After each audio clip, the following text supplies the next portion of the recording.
Good morning, everyone!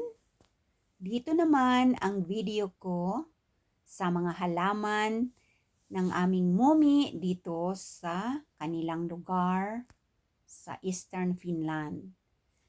Ang aming mommy ay isang plants lover, nature lover.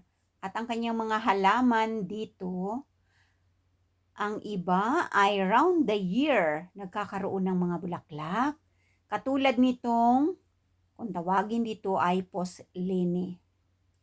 Sabi ni Mommy, nagugulat na lang daw siya. Humahalimuyak na yung kanyang kwarto at ang buong bahay. Tapos pagtingin daw niya dito sa kanyang baging na halaman na ito, ay ang daming bulaklak. Hindi tumitigil round the year dahil siyempre magaling siyang mag-alaga ng mga halaman. At siyempre, nire-research niya yan sa internet kung paano alagaan at magkaroon ng maraming bulaklak. Tingnan niyo, ang ganda! Before, meron kaming ganito sa aming condo unit nang nasa condo pa kami nakatira. Pero hindi ganito, ibang klase naman yun. Napakalago din at maraming flowers.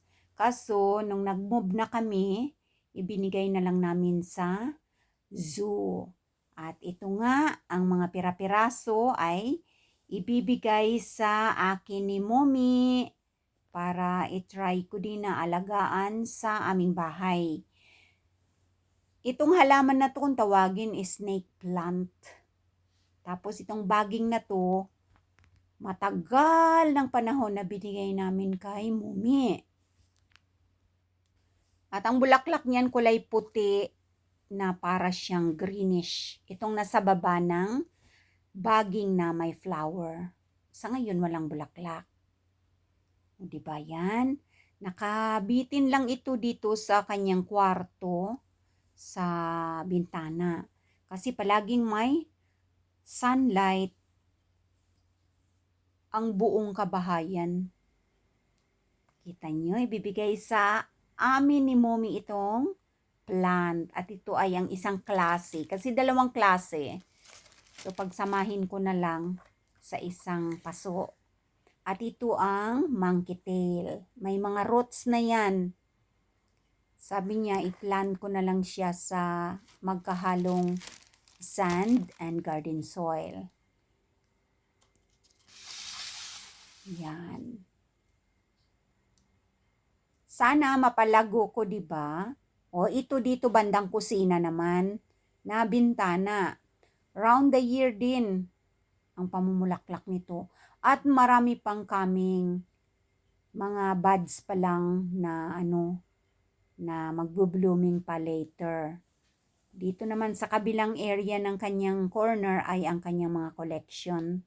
Ito ang Queen of the Night na once a year lang din yata bumubulaklak. At ang kanyang mga orchids na iba't ibang lahi din. At dito sa bintanang ito, sa may backyard ay napakaraming sunshine. Kaya diyan nakalagay ang monkey tails. Napakahahaba na. At magkakaroon ng flowers. Itong maraming roots naman ang Queen of the Night. Tapos na ang ilang bulaklak niyan. Isang oras lang na mamumulaklak tapos malalagas na kaagad. Ang Queen of the Night, kaya dapat bantayan yan habang bumubuka. Itong apinanhanta, kung tawagin dito, monkey tail, ay mamumulaklak siya. Ang ganda rin. Daming sunshine. Ayan ang kanyang hobby. Napakaraming hobby. Kaya hindi boring ang buhay kapag winter season. Kapag spring season naman, syempre pagbubungkal na at paghahalaman naman ang ginagawa. Pag summer na, panonood na ng mga bulaklak na nagbubulaklakan na sa garden. At mag-iisip ng mga halaman naman na isusunod sa summer flowers para naman sa autumn. And of course, sa autumn season naman ay busy-busy na sa pagpunta sa forest para mag-harvest ng mga wild mushrooms para merong income tayo na extra. Look at that bubot na flower ng monkey tail.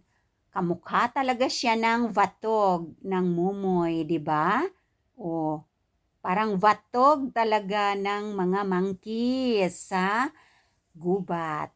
Pero pag bumuka yan, parang December cactus ang kanyang hugis ng bulaklak. Ang hahaba na, ang daming balahibo. Ayan, so familiar kayo sa vatog ng mga mumoy dyan sa inyong kagubatan? Pulang-pula, di ba? Ayan ang monkey tail na halaman. Mamumulaklak na yan very soon. Sana pagbalik namin ay nandyan pa ang bulaklak ng monkey tail, di ba? Ang ganda. At ang hahaba na. Pinutol na nga yung iba kasi nagda-dry na dahil sa sobrang haba na.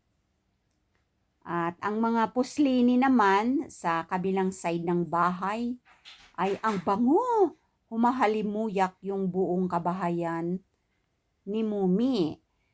Dito naman sa kabilang corner ay ang kanyang mga special collection na mga orchids. Napakadami niyan.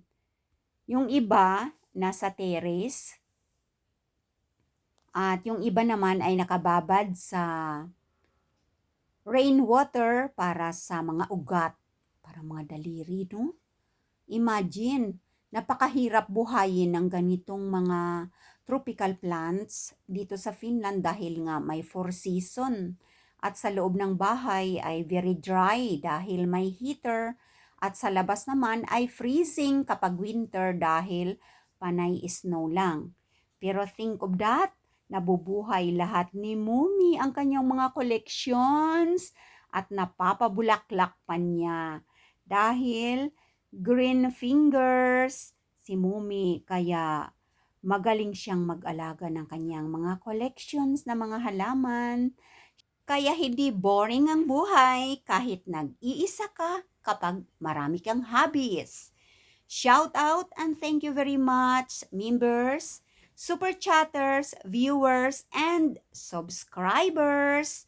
Comment ano ba ang inyong paboritong halaman sa inyong lugar.